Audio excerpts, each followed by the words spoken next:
Who's driving? What the? Why sometimes they don't have that regular one thing you wanted? Oh my God, the only place I can get it is at Landers or SNR.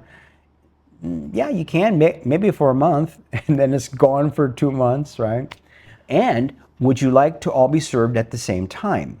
Wow. You guys, that's huge. You know, we have a civil engineer, a licensed engineer and architect on the show. So, have you been caught up in the later, sir syndrome, or the not available, sir syndrome, not in stock, sir syndrome? Okay, so you have apple pies or no? No tea. Not available. Hello, how are you? Hi. Do you have what's your pie? Not apple. What is your peach mango? Do you have peach mango pies available? Yes, sir, large peach. You have them available? Wow, I'm impressed. Large peach available, sir. Okay. Locals just walking in front of you when you're in line, thinking, "Oh, you're invisible. They don't see you." You get used to hearing out of stock, sir. Yes, not available. So I'll see you at 6. No, if you're Filipino, you'll see me at 7:25. They don't want to do anything outside of the norms. And there are plenty of norms here in the Philippines, so get used to them if you want to live here. We're not going to change most of those norms. We can do set an example for, have a discussion with the waiter and stay friendly, non-confrontational discussion. Say, "Oh, I love your restaurant.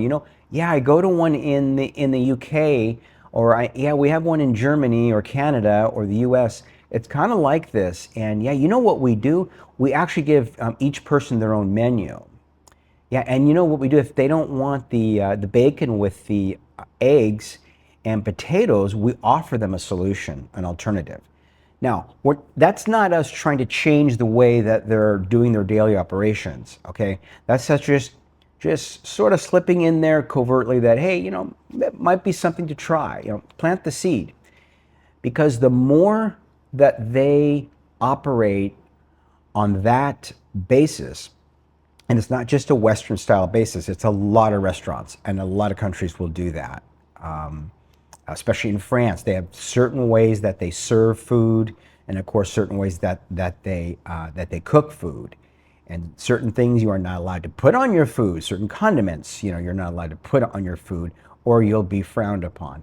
But in any event, in the Philippines, we could turn this frustration into, let's call it a teaching moment, which might be better. So adjusting our expectations is usually the better path in the Philippines. I want to build up these segments more into solutions also. I don't just want to throw out there what we're all sick of or tired of. So I think it's really important for us to understand how the system works. This is, there's over 7,000 islands in the Philippines. It's not like, for instance, my country in the United States, where everything is contiguous. It's just not that easy. It's not where one 18-wheeler can bring it from point A to point B or C or D.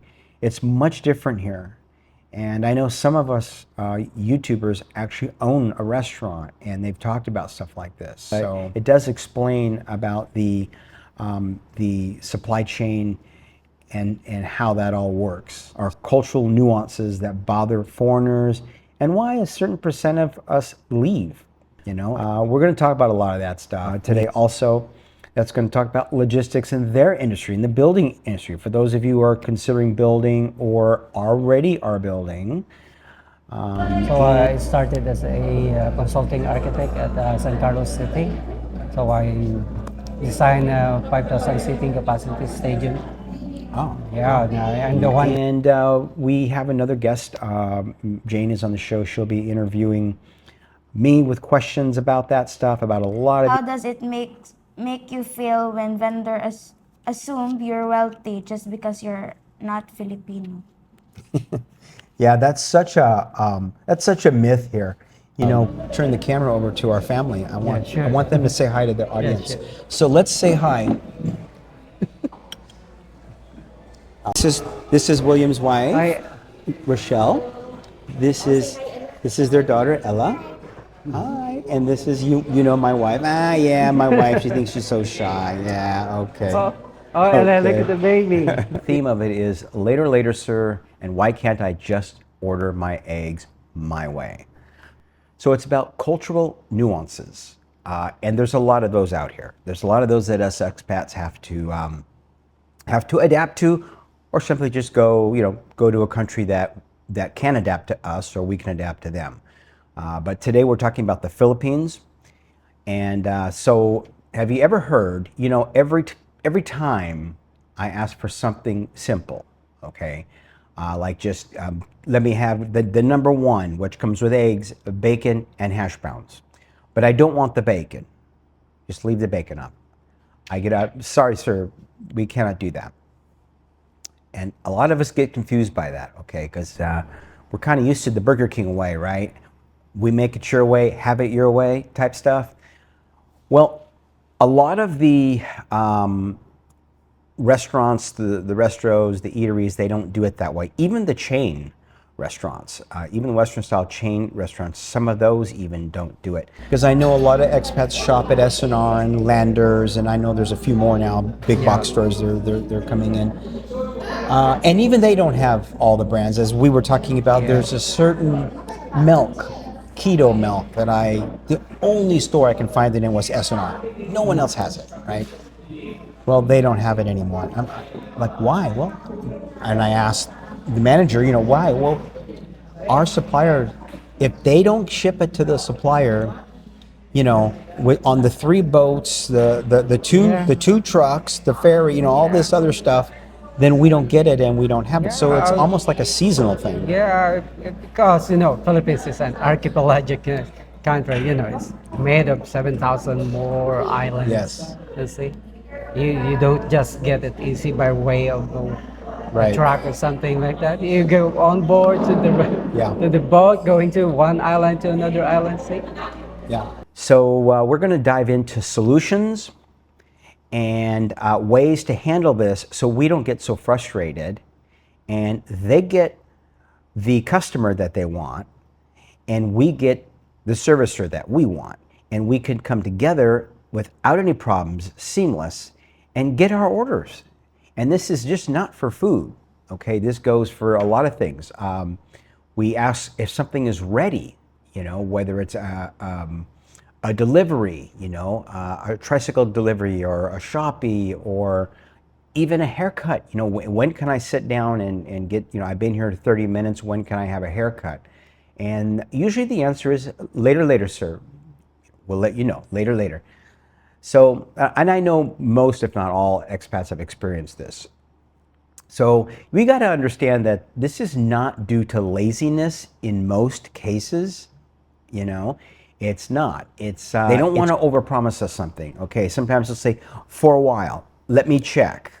Which means obviously, let me go in the back and ask the cook or somebody in the back or the manager if we can do this, because they're afraid to improvise. They're afraid to compromise.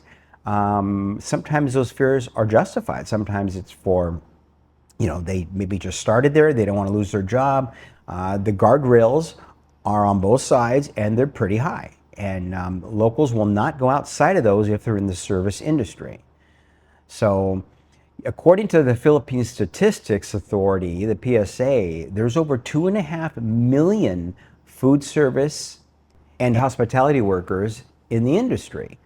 So that's millions of restaurant workers and others trained to follow procedure rather than improvise. And again, this goes beyond the food industry borders, okay? So here's the real question, all right? And let me know in comments. I want to balance these out and put solutions in there with what's going on.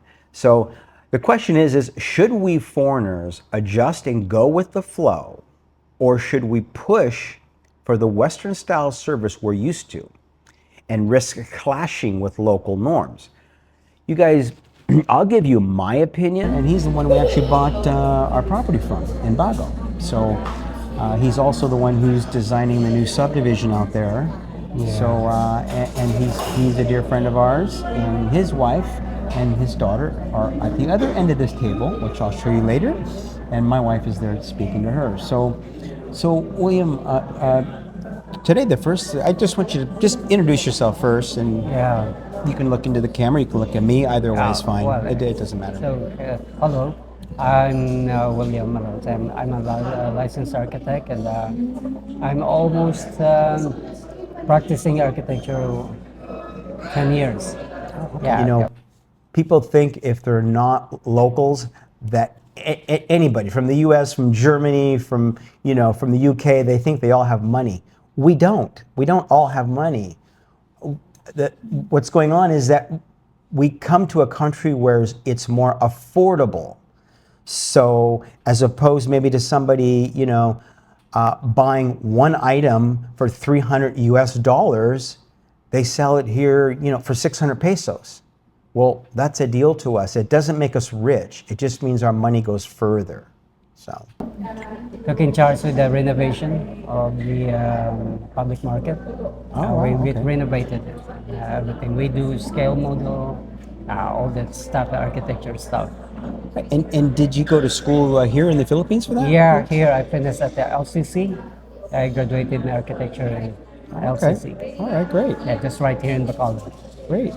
Now, and I know we were talking before the show started. Also, we were talking about logistics and things like that. Since you worked on other projects, now one of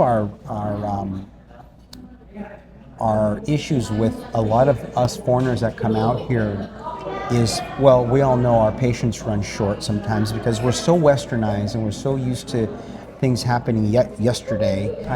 Because I can tell you right now, if you're tired of the economics in the United States, in the UK, in Australia, because it's not just the US, it's pretty bad everywhere. Canada, I hear people, I did an interview a few weeks back with two students who are in Dumaguete, and when they were asked what country would you, as soon as you graduate, what country do you want to go to? Canada was the first country they did. What country, as of right now, would you pick? Do you think? Right now, economy-wise, I think Canada would be great. It's just that she was a finance major. And then I got comments from a lot of people from Canada saying, stay out of here. You don't want to come here. The economy's so bad here, So I'll ask the finance major that same question while we're on the topic. Okay. Do you feel influenced at all to go abroad after Of course, 100% ever since I was born. Wow. when I was exposed to poverty. Exposed to poverty. Wow, So we've been thank you. You really clarified that we've part. been wanting to go to another country and So, what country would you be wearing that nice fancy coat and the boots and the Prada purse and all of that? If I'm gonna be wearing that, I would be in New York. But So we really don't know what it's truly like unless we speak to somebody who lives in that country. Because even in the Philippines, sometimes all you see are islands and the trees blowing in the wind and the beaches and the beautiful women in bikinis, and that's not how it always is. Yeah, and, it's not. But okay, do you think this kind of foreigner pricing is fair or understandable, or does it cross a line? I don't think it crosses a line. I think it's fair because I believe in capitalism in the world, and the Philippines is one of the countries, just like the US and the UK, that there's capitalism. A vendor can charge whatever they want. It doesn't matter. The only thing I have a problem with, especially if they're taking advantage of seniors, whether they're expats, foreigners, locals, I just don't like to see seniors being taken advantage of. So yeah, that's crossing the line there. But no, we need to be smart enough as expats to know and do our homework and know the shortcuts, know how to negotiate, things like that. So, but there is one thing in the Philippines that is true, and it's economy-wise, this is, I believe, one of the #1 retirement places in the world. Yes. I've looked at Vietnam, I've looked at Thailand, Malaysia, and other countries, but the one plus about the Philippines, and in your profession, I'm sure you know, you deal with foreigners who are building homes, and I was one of them. So you know, and, people speak a lot of English here. Yeah. So you try to do what you know. If I was to try to do what I did with William and his company, you know, in Vietnam or Cambodia, man, the barrier there would have been really tough. It just would have been really hard. So, but in his profession, we were talking about the logistics of things. So you're going to see in some of these cutbacks, you're going to see why restaurants are out of food.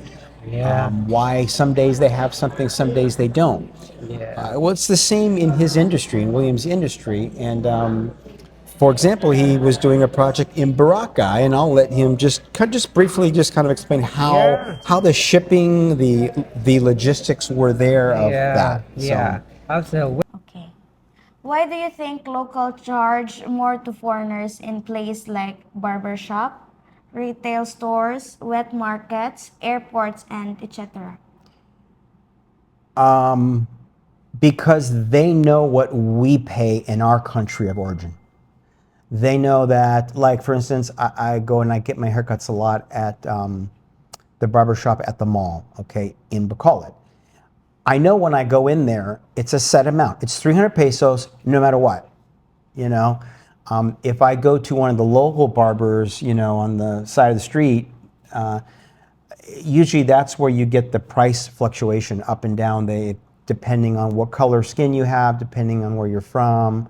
So I just sort of stick with the ones that have a fixed displayed price, and I know what I'm going to pay. Okay. So, well, we're going back way before when we have a construction Boracay, you know. The cost is so, actually it's triple, something like that. But yeah, this is a scenario. When you order the materials from Manila, it will be shipped going to Caticlan. And then you hire a boatman or something, a cargo guy, and they will ship to the island. And from that island, and they will ship to your site. But not a heavy trucks are going there. No, you're not allowed. Because, you know, my man, if he delivered, my man will take it off, going to the construction site.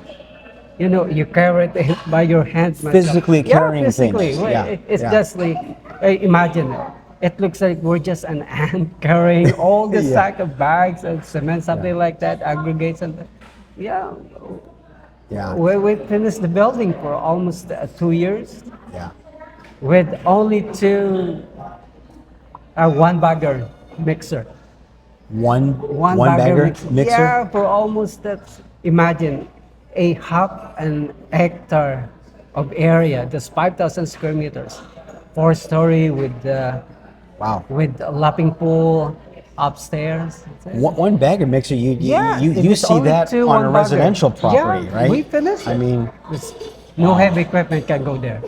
Yeah, because the roads are smaller. They're not very. The concrete on the roads are not very thick, maybe, and some of them are dirt, some of them are rock. I guess I don't. Yeah.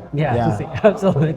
Right. Exactly. It's really, really hard, but you know, it's a kind of relaxing. So those logistics play not only in the food service industry, they play in the building industry as well. And I know because I see a lot of home bills. We even do a few home bills on our show of people, even our own house we did when we were doing our own house. But yeah, it was hard.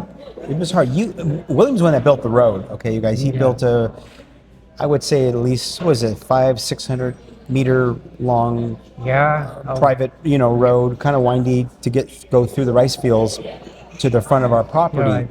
And just even the road's finished. You know, we just eventually, as I said in some previous videos, when budget allows, we'll eventually pave it, you know, but until then, there's certain trucks that cannot deliver goods to our house. But yeah, it's something that you guys have to be patient about. But once you're here and you've been here a year, I'd say at least 1 year, and you work with professionals like William, if you're building a house or you're planning a subdivision or whatever you're doing, because he does a lot of commercial and investment properties, dealing with the architects here, the engineers here, the majority of them all speak English because they have to. Absolutely. It's We part have of to. it, Yes, I know. I think some, but not some, but mostly of our clients are foreign. Yeah. Yeah, I also have a friends. It's a European community. Okay. Yeah, Okay. Yeah. Germans and Right. yeah, I interviewed them. So how do you like to be here in the Philippines? I said, wow, it's so nice. I don't want to go back to Germany. So like Yeah. it's very cold. That's very bad for my health. Something Right. like that. I want to stay here. Yeah. And Philippines very hospitable. and Yeah. that's just it. And I Yeah. always say that it's yes, the scenery and the affordability Yeah. brings you here, but it's the people that keep us here. That's Yeah. what keeps us here. So even if we lost some, because we can't, some of us come out here on very small pensions, right? Sometimes only 40, 50, 70,000 a month. And but we want to try to keep up the Western lifestyle. We can't do that. You Not on cannot. that pension. You cannot. Right. But we can actually build a beautiful home. Yeah, right. We can actually live in Absolutely right. we can live in a beautiful home and just not go out to eat like I did the first year, but I learned from those mistakes that Yeah. and don't come out here as a Westerner and look at the prices as a Westerner. Look at the prices in the Philippines as a Filipino. Yeah. Because you're going to see, oh my gosh, this look at this hamburger and fries only cost me 160 pesos. Yeah. Like $1.84 or whatever. See? And in America, this is a $20 plate. Oh my God. I'm gonna buy one for everybody. You're right. We don't understand how that creeps up on us. Yeah. And it eats a lot of our reserves away and our and our pension away. But it is an affordable country. The people is why you stay. You may not come here at first for the people because you don't know them yet. You haven't been here. And for those of you who have visited here and you're trying it out and you're not sure, my bet is on the Philippines that you're going to have a lot better. Yeah, retirement that's here. true. Yeah, you know what, sir? Yes. I known a friend of mine when I was in Boracay. He's from Australia. Yeah, he's just maybe at late 40s, something like that. Yeah. And we just do a chat, and I said, well, lucky for you to here in the Philippines, everything is just like a free or something, a cheap something like that. See, you have the sea, you can go there and go fish, you can plant, you get eat or something. It's a very easy way of living. It's so nice. Yeah, unlike here in Australia, we have a big salary, something like that, but the taxes, my God, it's just like it.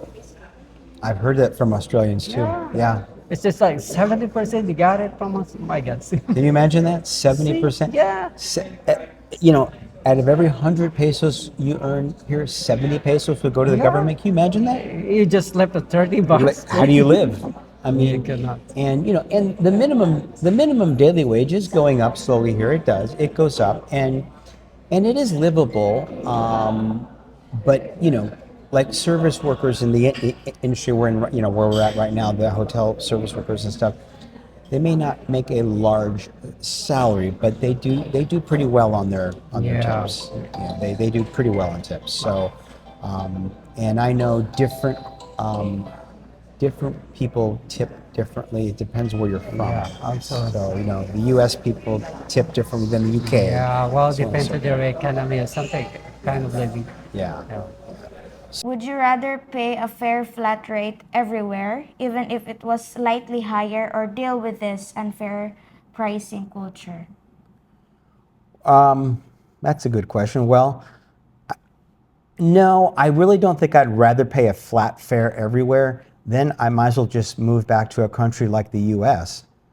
I came here for different opportunities and a different way of life and different affordability. So it's okay. They can charge more in one barbershop or one restaurant than the other. I need to be smart enough and do my homework again and just know the culture here. when in Rome, do as the Romans, you know, but when in the Philippines, you need to adapt to the culture. So. Okay. Do you think this type of pricing discourages some foreigners from settling or doing business here? Very few. Very few. Yeah, I did an interview with Goldfinger on his show, and one of his statements as we were chatting was, you know, if these little nuances if you can't deal with these things in the Philippines, you probably shouldn't be here in the Philippines. And he's right. You get used to hearing out of stock, sir. Yes, not available. So out of stock, sir. Or well, and you ask them when it's coming. Oh, any day now. It's like mañana in Mexico. Any day. Nobody knows.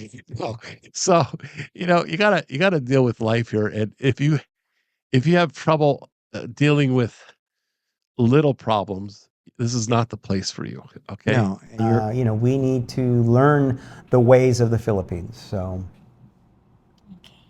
What advice would you give new expats visiting a wet market for the first time in the province? Send your wife in, monitor her, your wife or your girlfriend or fiance or friend, you know, monitor her or him in case, and just learn from how they do it. And go right in behind her and buy the same vegetable. Don't let them know you're with her. Just go by and see what they do. That does two things. It's going to tell you if that vendor is honest enough to, you know, give me the same price as he would her, for example. And then you just don't deal with them anymore. There's plenty of fish vendors. There's plenty of people in the wet market that want our business, and we want to give it to them. So that's kind of my solution on that. So why do you think some vendors or sellers do this sort of behavior, even when they can see like the foreigner guys with the Filipino wife, but they'll still behave that way? Like, or they make the price higher. Yes, like that? yeah. Because they thought that, yeah, foreigners is rich. It's natural. So, before I give you the final short takeaway in this video, which is part 2, it's in about 48 hours. We take you to a restaurant in that video that does run on Westerner time. Serves everyone's food at once with drinks and appetizers served first. But please subscribe, hit the bell so we can notify you in about 48 hours when it drops. So what's our takeaway today? What's really behind the later, sir? The out of stock, sir? The wait for a while, sir? We learned it's more than just quirky customer service. It's a cultural rhythm. One where patience is currency and expectations from the West don't always translate here in the Philippines. From food coming one plate at a time to delivery delays and service promises scheduled on Filipino time, look, you guys and gals, it's not broken, it's just different. And once we understand the difference, we stop being frustrated and start adapting. So bring flexibility, not just your appetite, whether it's your burger arriving before your fries before your drink, and your drink before your appetite. Because here in the Philippines, things happen when they happen. So next time, when you're waiting for your food, your delivery, or your miracle, just lean back, laugh it off, and say, it's okay, I live here now. God bless, and we'll see you in the next video. Let it flow in the breeze where the palm trees grow.